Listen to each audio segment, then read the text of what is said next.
Today, we're gonna go into the most important skill you need to have if you wanna make 6 figures and above in network marketing.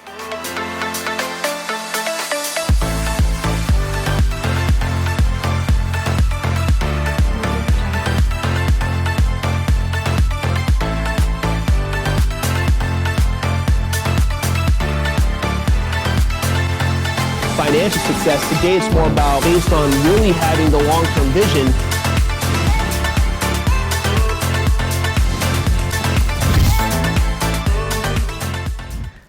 So this is episode 7 of Momentum TV.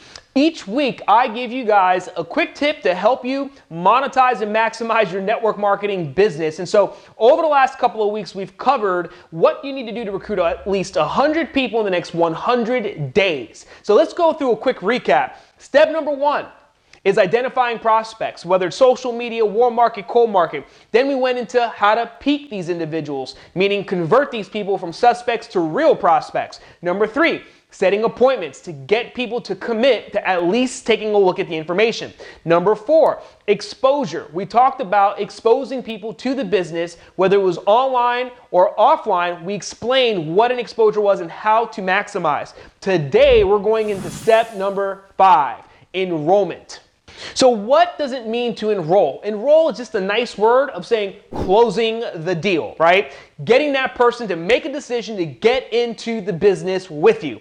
Now, I know a lot of people have a lot of fear, a little bit of resistance, anxiety when they think about the sign-up process, especially if you're brand new, because maybe it's something you're not accustomed to. But I want to let you know it's something you have to embrace. It's something you have to fall in love with because it is a critical and essential part of creating momentum in your business. If you're not closing business, you're going to be out of business. I want you to understand that. And it's no different than any traditional business. If you own a restaurant and you're not closing people to eat at your restaurant, well, guess what? You're not making money. If you have, let's say, a clothing line and no one's buying your clothes, guess what? You're not making any money. Same thing holds true in your network marketing business. Don't think you could just talk to people and show people the information. They're going to say, hey, here's my credit card. Sign me up. Get me involved. Get me enrolled. Some will do that, but that will not be the case for the majority of people you talk to. So in truth, people actually want to be closed. They want to be enrolled. It's just part of the buying process. So if you don't have the confidence to have that type of conversation with your prospects, you're going to end up minimizing the type of opportunity you're creating for yourself as well as for everybody else. So the fear you have around closing, we need to eliminate that immediately and understand that it's normal. It is a normal part of any business. So what we need to get in the mindset of, instead of focusing on the actual closing process, we need to get hyped up mentally. We need to put ourselves in a mindset where we're pumped up and fired up about what? The possibility for the prospect. What's in it for them? Like if you sat there in front of John and had a conversation with John, you piqued his interest, you set an appointment, you showed him the business, you got to know more about his pain points and what he's looking to do in his life. Imagine John opened up and said, hey, I got $30,000 in debt from student loans. I have credit card debt. My job is terrible. And that's the situation. So I want you to look at it like, hey, you're not here to sell John. You're not here to close John. You're here to help John. You're here to serve John. You're here to empower John and equip John with an opportunity that can change his life. Because here's what I know. If I'm working with somebody who's serious and they commit themselves to the business, they commit themselves to the leadership and the system, I know for a fact we're going to change his life financially. There's no question about it. So what you have to think about is, who are you showing up as? Are you showing up as somebody who's here to change someone's life? Are you here showing up as somebody who's going to help someone and take that person from where they are to where they want to be? Or are you showing up as someone who's just worried about, how they look and how they come across? Are you worried about whether or not they're going to sign up? Are you worried about looking dumb? Are you worried about saying the wrong thing? Are you worried about whether or not they're going to have the money to get involved? So we got to get out of our own head about ourselves and put the focus and the attention on what matters, which is what? What's in it for your prospect? So you got to go into the closing conversation thinking about prospect first, your prospect's goals, needs, wants first, and you being that person who's going to help them get exactly what they want. Now, the second thing when it comes to enrolling prospects, you have to be prepared to deal with excuses because people are full of them, right? And so, when you begin looking at your prospect and getting into the conversation, and I'll give you the language you want to use, you also have to be prepared to deal with their excuses. And so, what are excuses? In fact, we have a definition we're going to pull up here right now. An excuse is a reason that you give in order to explain why something has been done or has not been done in order to avoid doing something. So we have to understand that most people are master excuse makers, right? And my mentor used to say, an excuse is nothing but a well-planned lie. So we have to be prepared that we're going to be getting excuses from our prospects. Now, what do you do when you get these excuses? Well, you just need to know how to handle them. You need to know how to talk through them. So the concept of an excuse, right? I want you to flip it from a negative to a positive, okay? Because it's normal, right? I want you to just have the mentality that everyone you show the business who's going to have an excuse, whether it's time, money, they're going to have an excuse, and you just have to be mentally okay with that. And it's not a negative because what an excuse is actually going to allow you to do, if you learn what I'm going to cover today, is to really have a conversation that opens your prospect's mind and awareness to the power of the business. And you'll get your prospect from that space of, I can't do it because of fill in the blank, to I have to do it because fill in the blank. So I want you to think about this concept of a boat with an anchor. And we'll put up a little image here right now, okay? So as you can see, you have an anchor here, here's a boat, and understand that that boat is gonna stand in place or sit in place because it's anchored, right? It can't move if the anchor is set. Now that anchor represents excuses. The excuses could be, I don't have time, I don't have money, whatever the excuse is, right? I'm sure you've already heard a ton of them from your prospects. Now, understand that a boat has a destination. That destination for your prospect is going to be his goals or his reason why. Maybe he wants to retire, wants to pay off his debt, wants a brand new car. So that represents the shore, right, of the destination of which he wants to go to. Now, the reality is this boat will never make it to the shore as long as it's anchored. Does that make sense? So what we have to do is we have to eliminate that anchor, which means remove those excuses so we can get rid of the anchor so the boat can do what? Now move towards the shore, which is their goals, dreams, and aspirations. So our job is to help them keep the focus and attention on what? The shore, the destination, the goals, the dreams, the wants, and the why. And that needs to be the main focus of our conversation, right? So in reality, the prospect's going to choose one of two things. They're going to choose either to live into their excuses as to why they can't do the business and can't get involved, or they're going to choose to live into the future of what their vision is for their life. Now, what role do you play in this? The role you play in this is, as they begin sharing with you their excuses, all you're going to do is remind them why they want to do the business. Not just why they want to do it, but why they need to do it, okay? So let's get a little bit more into the excuse game. So what are the common excuses and objections that most people are going to give you in the process of a presentation, right? And we're going to go deeper into this in our next series that we're going to be doing. But for the sake of our short video today, I'm just going to give you the basic ones, right? The first excuse you're going to get is what? Money, okay? Then you're going to get time. Then you're going to probably get spouse. Right? You're going to get, let me do my research. I'm sure you've all heard that one before, right? And then the other one is, let me think about it, right? Let me think about the business or whatever it is, right? So those are the excuses. Now I want you to think in terms of peeling an onion. So your prospect probably is going to have 1, 3, or 4 or 5 excuses. The first excuse they give you is not the real excuse. So you have to be prepared for that. When they throw that first excuse, oh, you know what? Let me think about it. The worst thing you can do, and this is what most amateurs do, is they take that excuse and say, oh, okay, no problem, Mr. Prospect. I guess we'll get back to you later on. I'll follow up with you. Here's a book. Here's a magazine. Cool. Thanks for coming. No, what you got to realize is that excuse is fake. You got to strip it down. You've got to actually peel the onion, right? Peel that excuse away. So handle it. Once you handle the first excuse, guess what's waiting for you? Another excuse. And then you peel that one away. And then what's waiting for you next? Another excuse. And then you peel that one away. But what is the purpose of going through every excuse and peeling back the onion? The whole purpose of doing that is you're going to drill down to what we call the real excuse. Because if we know the first, second, or third excuse is just a distraction, right? It's just a distraction. What we need to realize is that we have to get past that to get to the core excuse. What is really holding your prospect back? And if we can handle whatever it is that your prospect is thinking or feeling about why they can't do the business, if we can handle that and have a conversation and walk them and talk them through it, understand that person is going to say yes. There'll be nothing in the way of them making a decision. So all we're really doing, guys, is removing the barrier, removing the excuses. But you can't remove the excuses if you don't know what the real excuses are. So that's why it's important you get very good at asking questions, listening, and understanding that as they give you an excuse, you hear it, and what you want to do, handle it, peel it, right, and get to the next one, and then the next one. And you want to do it in a way where you're not coming across as pushy or salesy, or even like an interrogator, right? So what do you mean you don't have the money? What do you mean by that? There's a way to do it where you're coming across conversationally, right? Where you're coming across more as a friend, consultant, rather than a high pressure network marketer who's desperate to get him into the business.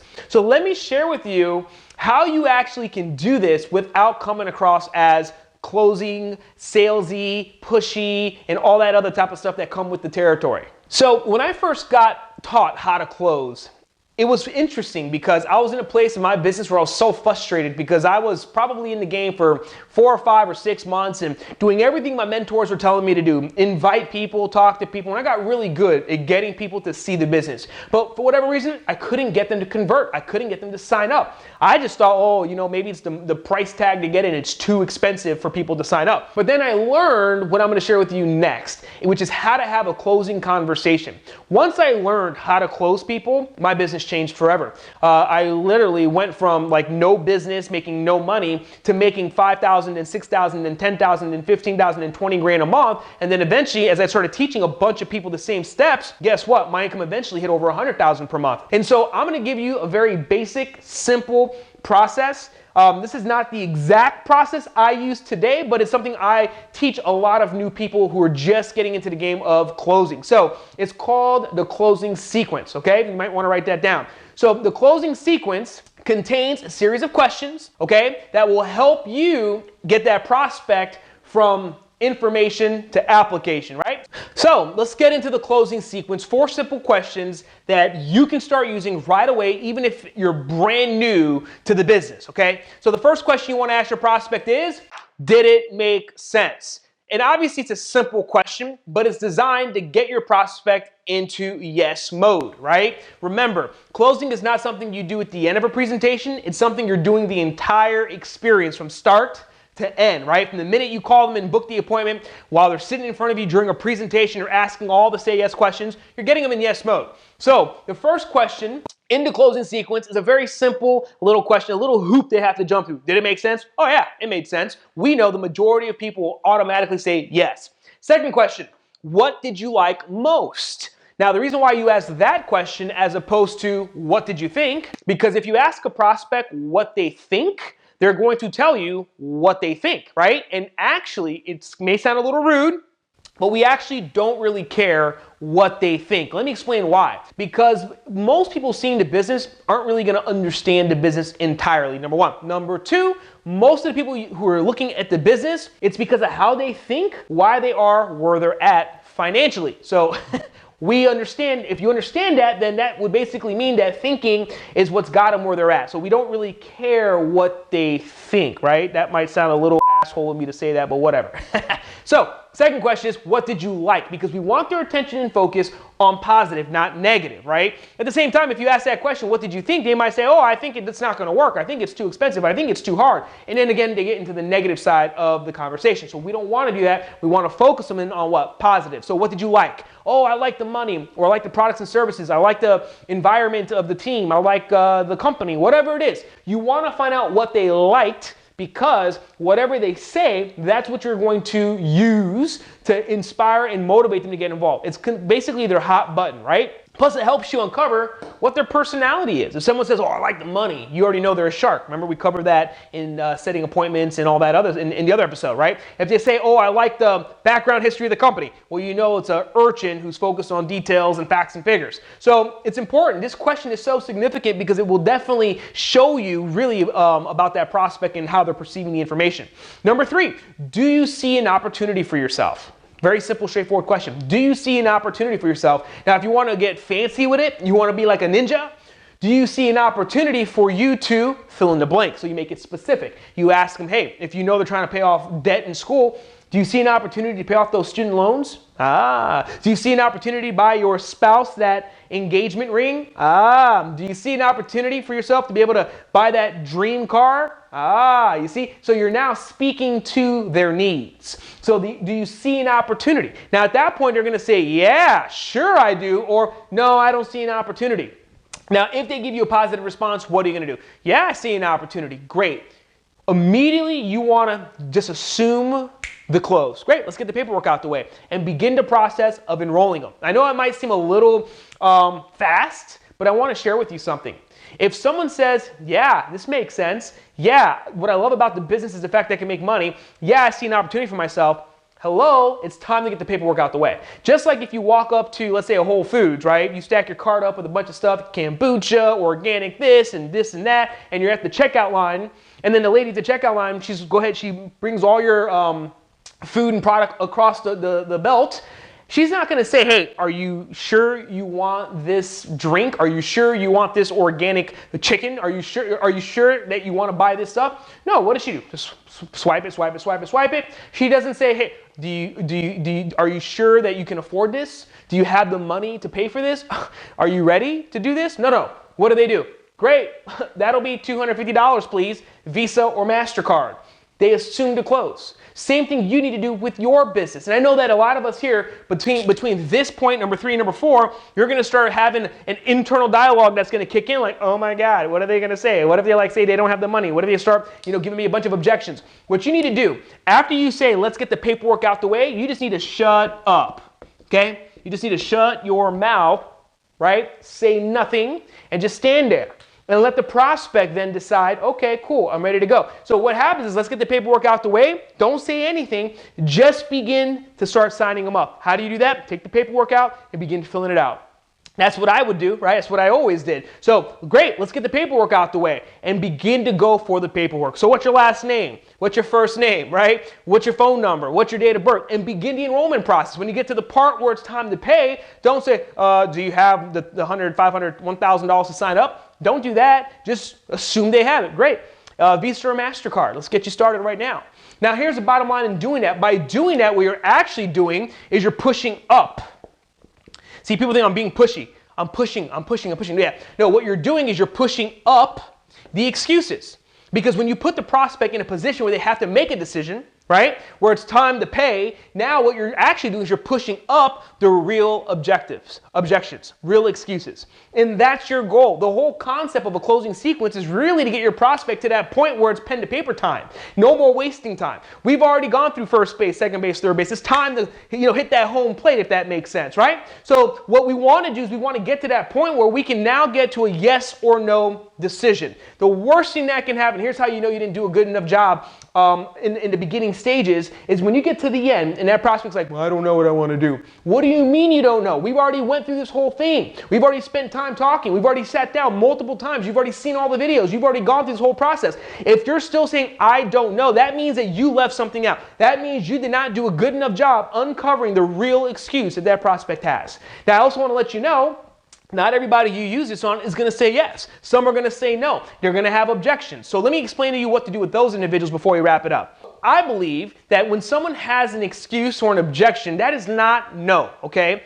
An objection or an excuse is a cry for help. It's a cry for, I need to understand things better. I need more information. I need more clarification.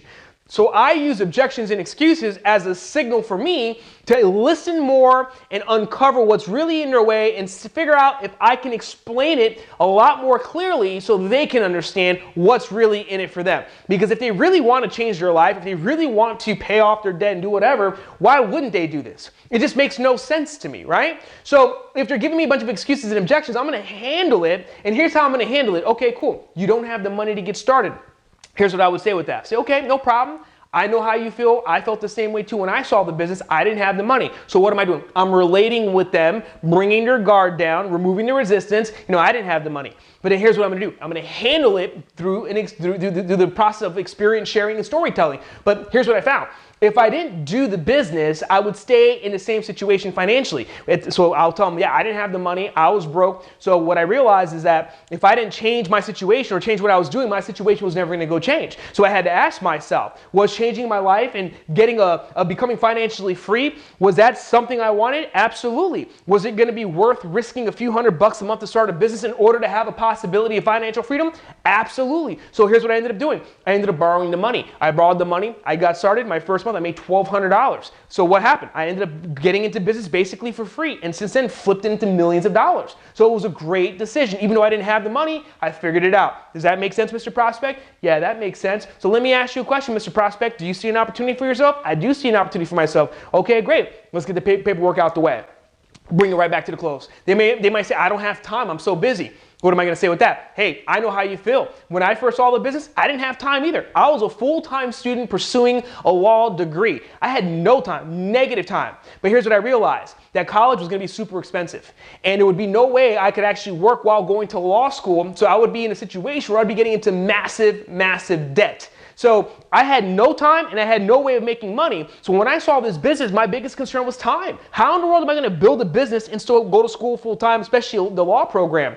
And that's when they explained to me, hey, it's not about your time. It's about the time and the efforts of other people. It's about the time of building a system. If you build the system will work for you 24/7 around the clock, so you don't have to, freeing up your time and you're still making money. We call it working smart versus working hard. So you know what? I didn't have the time, but I found 4 or 5 hours per week. I put it into the business, and little by little, I started making some money. And then over time, what ended up happening, I ended up getting all my time back because I was able to build a team and build a system and earn residual income. So Mr. Prospect, let me ask you a question.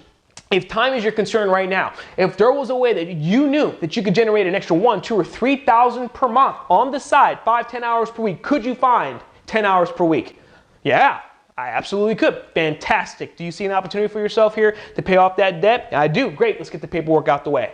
See how I did that? So you answer their objection or concern or question, not by just answering, but by relating with them. Tell a story. And it doesn't have to be your story. It could be a story of someone else in the business. It doesn't have to be your story. So you share the story, I feel, felt, found, tie it back into what's in it for them, and bring them through the sequence and reclose, right? But then you're going to get that prospect who's just like not interested, they just don't want to do it, right? And that's okay too. So the way I handle those individuals, I say, hey, so you just don't want to do the business, right? It's not about the money, it's not about the time. No, I just don't want to do it. And I clarify, I want to make sure that it's just because they don't want to do it, not for any excuse. I don't believe in letting someone off the hook because they have an excuse like money or time or spouse or whatever. I believe that that person needs to do the business. But if they tell me I just have no interest in doing this at all, okay. Bye, done. I'm going to stop closing at that point because they just don't want to do it, right? Even if I say, hey, even if you could change your life, I don't want to change my life. Even if you could become financially free, I don't want to be financially free. Okay, fine, no problem. So now what do you do with those people? You make a friend.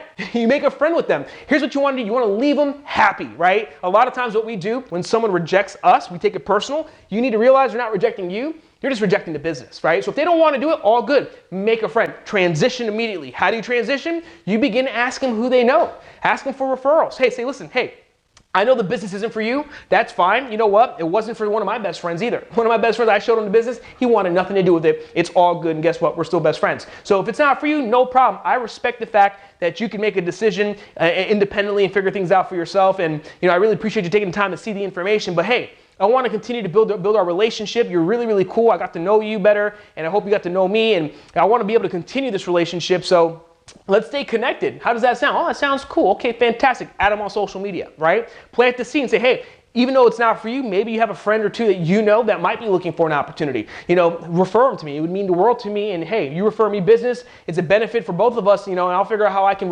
reciprocate, whether it be by, give you some money or whatever it is that you want to do to reciprocate with the referrals. I believe in absolutely taking care of the people who help you. So even if they say no, it's okay. Keep the door open. But then what I say add them on social media. Here's why. Because if you add them on social media, now you're going to be able to continue to connect with them and continue to share with them. And who knows, maybe the timing today is not right, but maybe in a week or a month or even a year from now. Heck, one of my leaders in my business, I showed the business to when I first got started in 2004. They said, no, not for me. Then a couple years later, same thing, no, not for me. Then he got invited to a meeting by somebody else. This was probably in 2011 or 12. And then he went to the meeting, and it was one of my leaders that was presenting. I wasn't even around at the time. And the leader that was presenting in my organization whooped out a magazine and basically talked about this guy named Knowles and how he'd become one of the youngest millionaires in this company before the age of 26. Now, my friend that I'd known since I was 5 years old was at that meeting. And then he saw me, right, in the magazine. They were talking about me. He didn't realize that they were talking about me until they showed the magazine. And then he freaked out. I was like, oh my goodness, this is my friend that actually told me about the business in 2004. So cut a long story short, my friend Derek ended up calling me, like right after. He said, hey man, I just saw the business. I got invited in. I know you were trying to tell me about this thing for like forever. I think I'm ready to get started. So it was 2004, fast forward 2011. That was like what, 7 years later, he made a decision to get involved. Why? Because the timing in his life had changed. So he ended up getting involved, and within 6 months, boom, hit top position in the company. So the whole moral of the story is you want to close, but not just close with the mindset of signing them up in the business or getting as a customer, but also close in the fact that they can become a referral, and that you keep the door open for that person so you can continue to build a relationship. So when the time is right, guess what? They'll be able to reach out to you and then from there, join you in your business. So I hope you got some value in today's episode on how to enroll prospects. Understand that it's a muscle you're gonna have to build. You're gonna have to do it repeatedly before you get comfortable with it. And I'm gonna encourage you, watch this video multiple times. Watch the other videos multiple times. Go through each video and begin practicing what you're learning. Don't just be a professional student. Don't just be a professional learner, right? Be a doer, right? Begin executing and begin to get results. Stay tuned because next week, we're going to be doing the final part of this series, which is all about ascension, where we're going to talk about how to actually move prospects to the next level. After you expose the business and enroll that person, well, what do you do next with the people? Whether they join your team or don't join your team, what do you do? What is that next step? Ascension. We're going to break it down on the next episode of Momentum TV. If you haven't already done so, make sure you go to maxknowles.com, subscribe, make sure you jump onto our email list. Also, for our YouTube channel, make sure you like the video, leave a comment if you have a question or whatever, and then of course, subscribe to the channel. Look forward to seeing you guys next week.